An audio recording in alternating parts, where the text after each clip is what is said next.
Coucou les amis, je suis contente de vous retrouver aujourd'hui pour une nouvelle astuce. Je vais vous montrer une autre manière de fumer la poule. Voilà, si tu es nouveau sur ma chaîne, n'oublie pas de t'abonner, de liker, de partager, de laisser un joli commentaire si possible. Alors, on passe à la recette là tout de suite. Pour commencer là, j'ai mes ingrédients, le poulet et tout ce qui va servir à fumer. Voilà, je vais mettre ça dans la barre d'infos. Je vais assaisonner mon poulet avec du piment. Ça, c'est du piment en flocon que j'ai acheté au supermarché. C'est très bon. Voilà, je vais badigeonner le poulet. Ça, c'est une poule dure.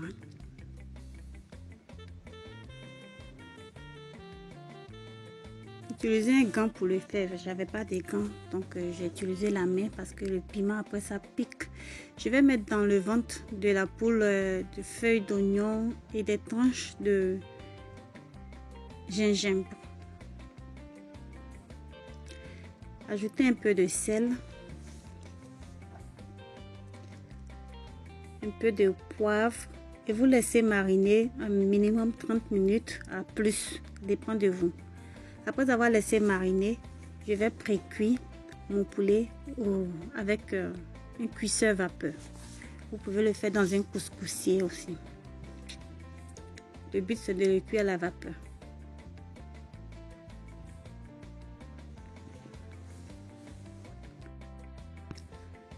Là, je vais ajouter des tranches de gingembre sur ma poule et aussi une feuille de oignon vert. Ensuite, je vais pré-cuire environ 10 minutes. Après 10 minutes, je vais retirer ma poule.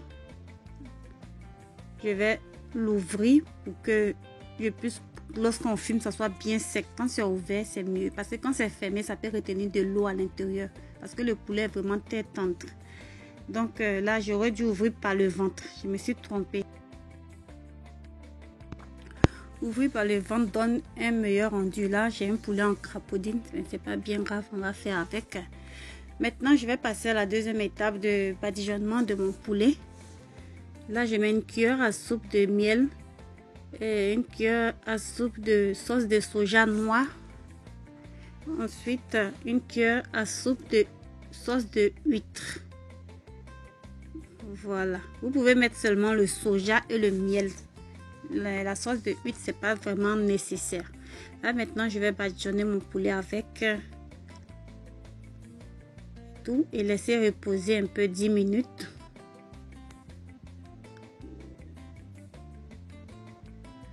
Voilà que j'ai fini de badigeonner le poulet à l'intérieur et à l'extérieur et tout.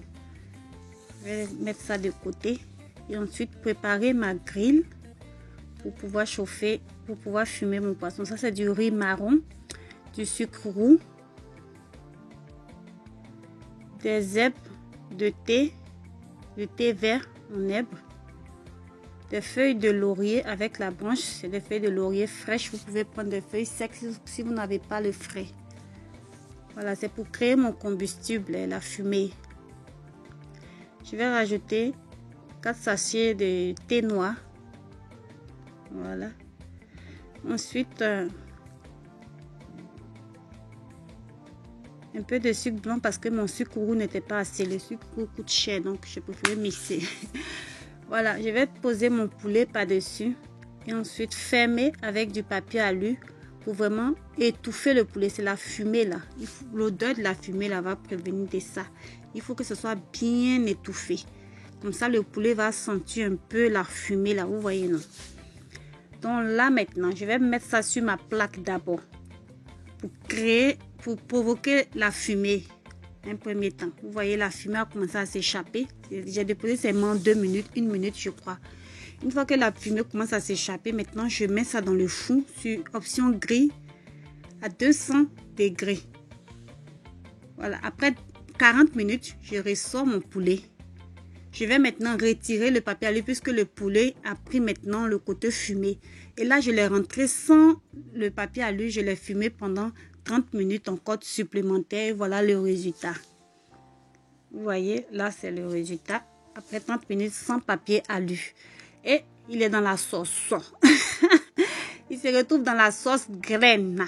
Ah, le goût de chat. C'était trop bon. Si tu as aimé la recette, n'oublie pas de partager, de t'abonner, de liker. On se dit à la prochaine fois pour une nouvelle astuce. Bye bye.